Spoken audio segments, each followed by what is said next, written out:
Hey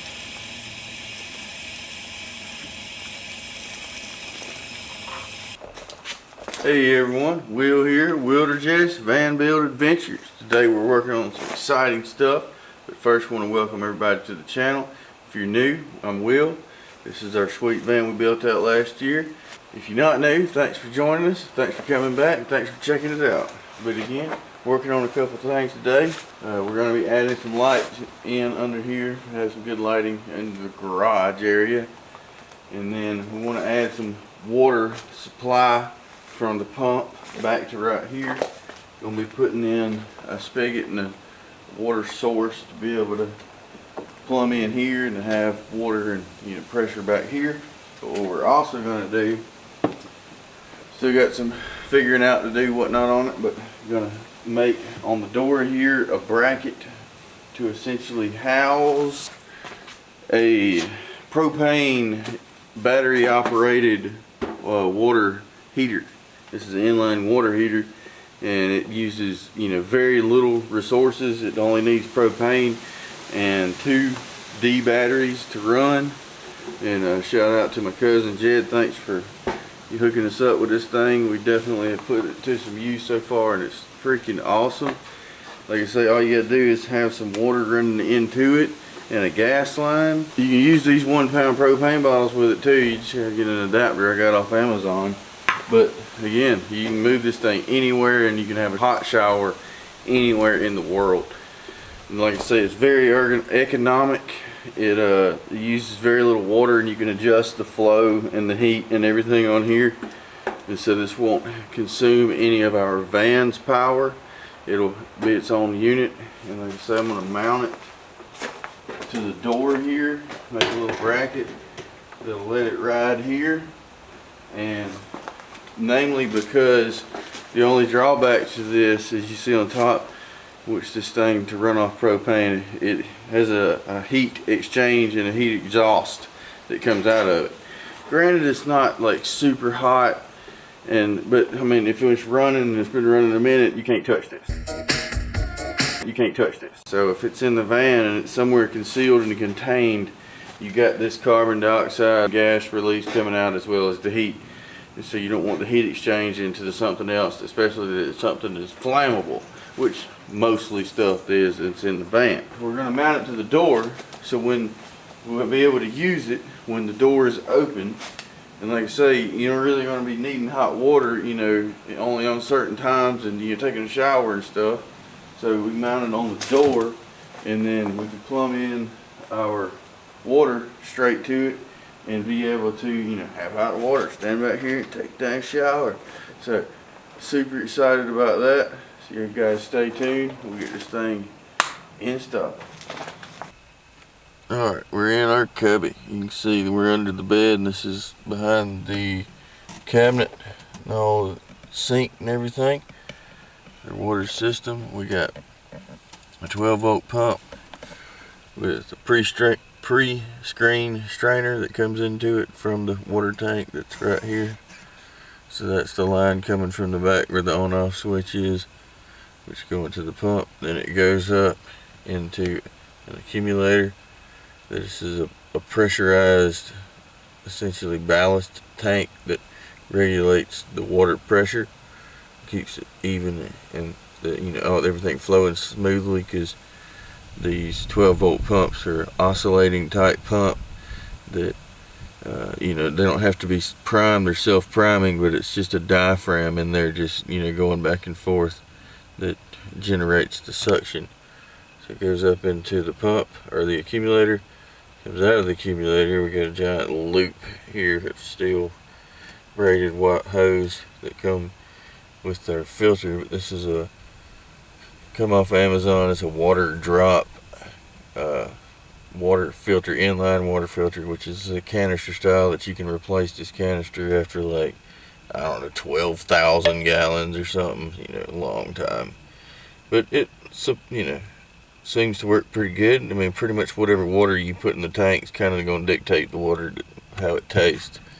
But it does a good job getting it clean coming out. So you see we got the line that's coming out the top of it. It snakes around and goes in here into the sink. And so right now it's just going to a Y that goes into the hot and the not, the cold and the hot side for the sink. So when you cut the sink on, you just cut it on and it works. So what we're going to have to do is come in to that line and put in the hot side, and then have it coming from the back, where I'll snake around behind the tank and the wall here to the back to where the heater's going to be. And we'll have to take and split out of, because we want to come out of the accumulator still, just to keep the pressure and the flow rate constant. So we'll put a T there, so then that line will continue to run into the filter, because we don't need the water filtered that's going into the water heater. So then we'll run off the T as well to the water heater for the supply of it from the pump. Got one of the PEX lines pulled back there. That's the hot one. So hopefully the cold one is right up there with it too. That one snaked through pretty easy. It is here. Yes.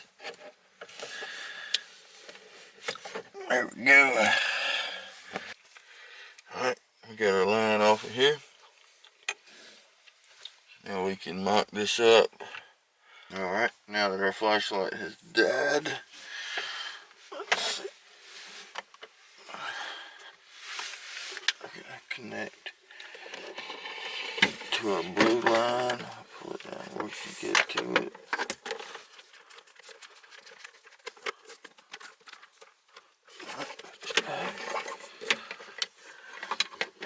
You may notice there's no crimp ring, which when we put the pressure to it, it definitely leaks. So we have to take it back apart later and fix. It's coming out of the pump. So that line's going to the rear, that then we can then hook to the water heater. But the spigot will just be, pressurized cold water that we can use back there to rinse off and do whatever with, needing to be done anyway. And then so now we get all the spigot and everything hooked up back there. Once we get the water heater hooked up, then we can come back and hook the red line that you see up there into that braided line, which the sink here goes into. For right now, with the bivalve sink or whatever, you just got them hooked together, so when you cut the sink on, it just works. But you see, that's the hot line there. So we just have to hook that line to our red line, and then we'll have hot water. Alright, we took the paddle bit, Forstner bit, wallered out our hole there, got it where it fits just perfect with our PEX tubing.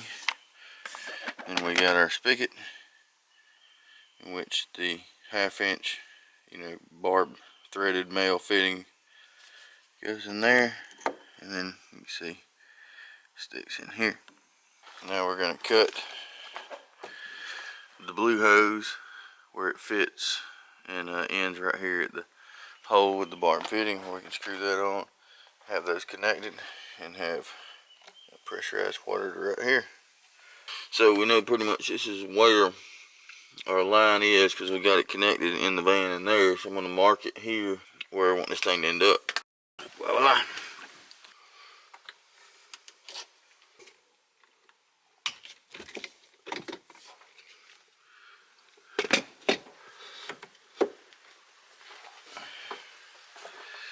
Boom.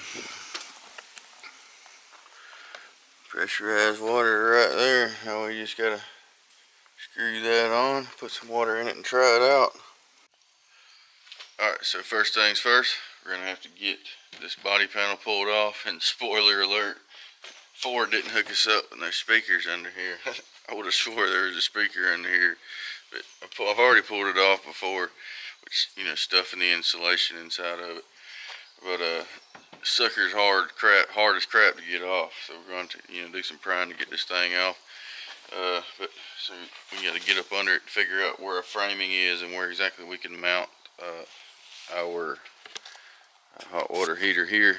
Like I say, this is the back of it. You can see we got our three. This is the end for the propane, the water outlet, and the water in. And then you got a few holes and tabs in here where you can mount it to a wall or whatever, which it also has this handle where you can hang it. But I mean, it's pretty versatile, and you know, you can put it anywhere. So like I say, we're just going to get it to where it mounts on the door, and then, you know, the door will be able to close, and it's just basically going to ride there. You know, we're only going to have it in use when we have the door open. So that's why you got the water hose fitting here. And then we'll also have to plumb in. You see the red line coming out, that's going to be the hot that's going to the sink in the van. So we'll have to plumb in a quick connect for there that, you know, hooks to the door here, and then the water hose. And then we're going to have to get a little propane bottle, you know, mount fixture thing that we're going to put in here. Alright, now we got to get this panel off. This thing's some super hard plastic, which is freaking hard as crap to get off. Fortunately, I see I didn't quite reattach it completely when I put the stuffing in it for the insulation. So we'll be able to work it around here and get started with it. But that's one of the problems, is there ain't nowhere to get it started. But one tip, get you some spatulas, and you can get it up in there and start using the spatula to bring it around. That's it. Works a lot better.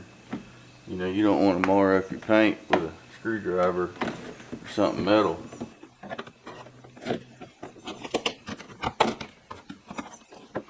Which it just pops off.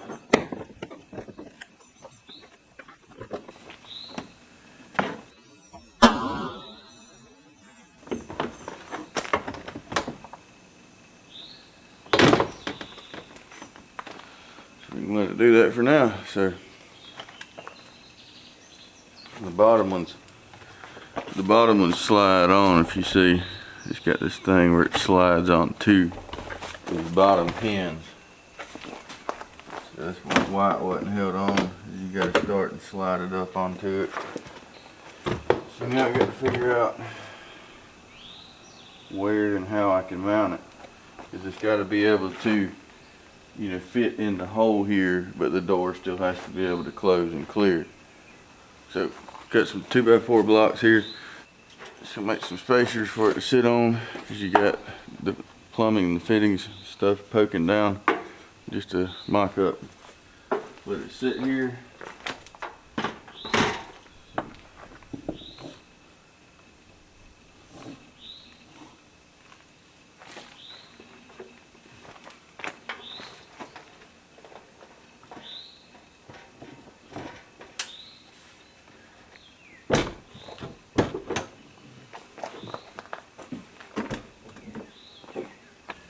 You know how when you get caught up on an idea and just you want to run with it, it sounds cool, which you got this 80/20 and this leftover parts from roof rack, which check that video out, which link in the description for that. But you know, this 80/20 is great, it's fabulous, you can do all kind of stuff with it. But I mean, what I'd like to do here, you know, make a cool looking rack, you know, you'd be able to sit it here, which we, you know, got to put the panel back on.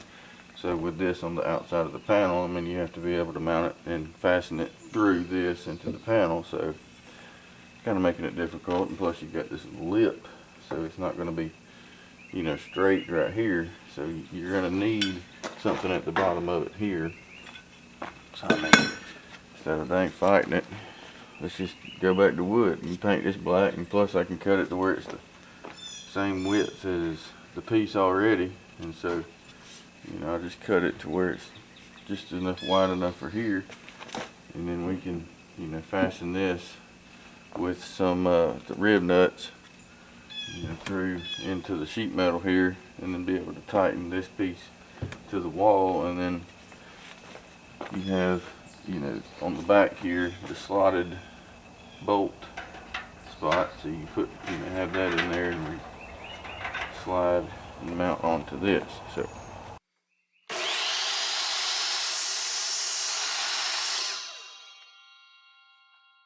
got our little block, mounting block cut, which now I'm just going to mark where the holes are.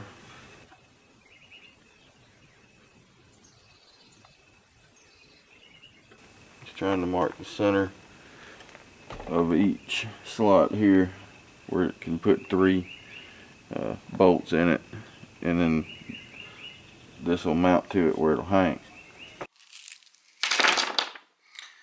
Now we got some stainless nuts and bolts and washers, so we'll be able to mount this into the water heater, and I'll mount these flush mounted through in the back of here. So we gotta drill holes out for our bolts.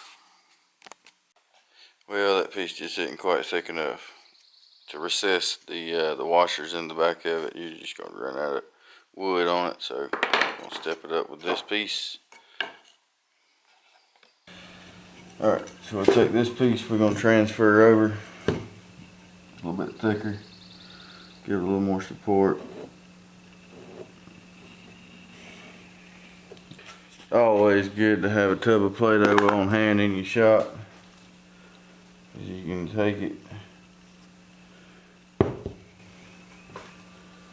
and make some exact templates, buddy. Love it. This thing's like $5 at the Dollar General, Dollar Store. Always support your local Dollar General.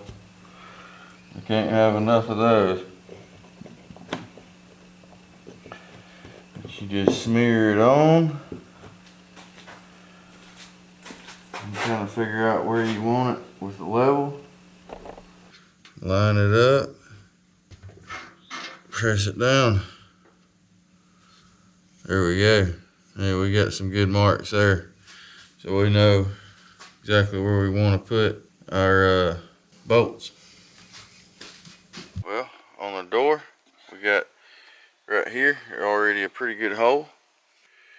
You see where our bolts line up and go in here. And so what I'm going to do is go ahead and put a rib nut in this hole and then mount it where I can get this thing level. And then I'll be able to mark for this hole and drill it out and have it good to go. So that'll be good spot for it. Alright, we got our rib nuts, which we got our hole here, and the hole's a little bit big for this, but I think it'll still work. But you can see rib nuts are pretty straightforward. You screw it onto the chuck here all the way down with the pliers expanded.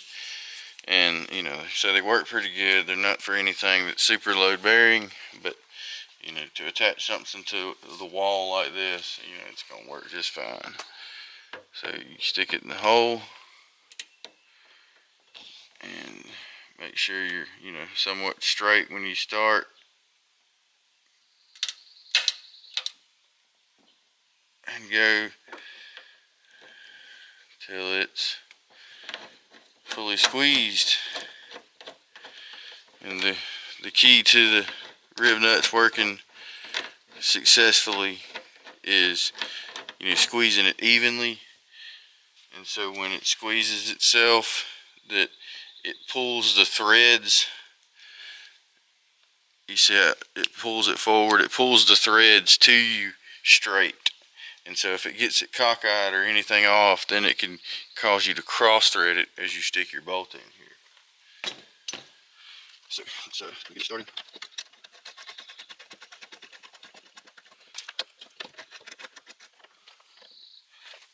And what I'm doing now is just trying to eyeball the level. It doesn't really matter that the thing operates pretty much, as long as it's upright in a sense. The van is kind of pointing downhill right now. Mark our hole.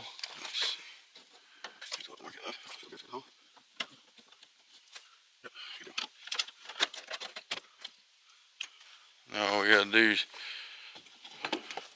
drill the hole out and then put in another rib nut here. Let's see, now got me some tape, painter's tape. I'm just gonna build a little metal shaving catch tape for it in a sense.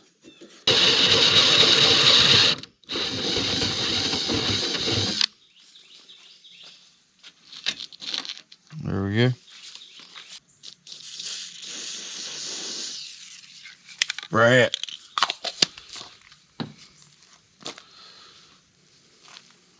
Never gonna say it again anyway. I'd rather it be full of paint than full of rust. Alright, now that our paint smearing job is dry enough, put in our rib nut. Screw it on, make sure it's spread all the way. Stick it in. You kind of move the handles till they're catching a sense. Give it a squeeze. Takes a little bit of force, but not too bad.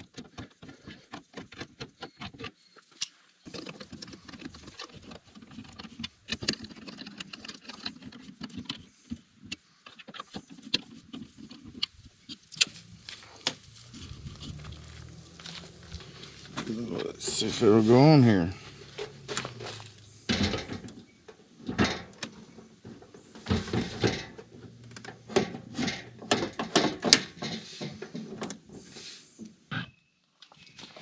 There it is.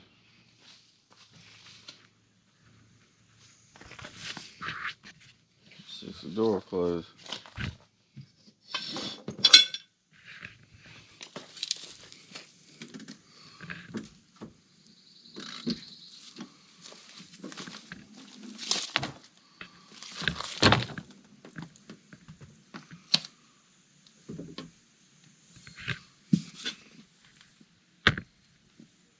Looks good.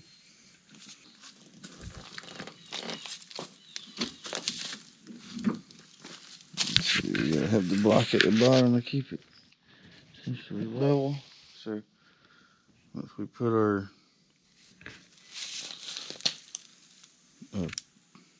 plastic door part back on, then we'll have to build us a shim on the back. Probably just mount it to it.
Oh yeah, nice and toasty.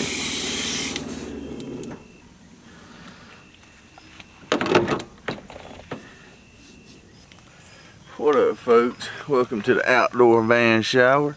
We got it made fresh here, equipped to the back of the van, running hot water. Take a shower anywhere in the world, feel comfortable. After a good old hike you get done, you get back to the van, get you a sweet shower, man. I can't tell you, this is great. We got it plumbed in where to run to the front and have hot water at the sink. But here we go, ready to go, equipped, cross country, full service van, baby, bed and breakfast.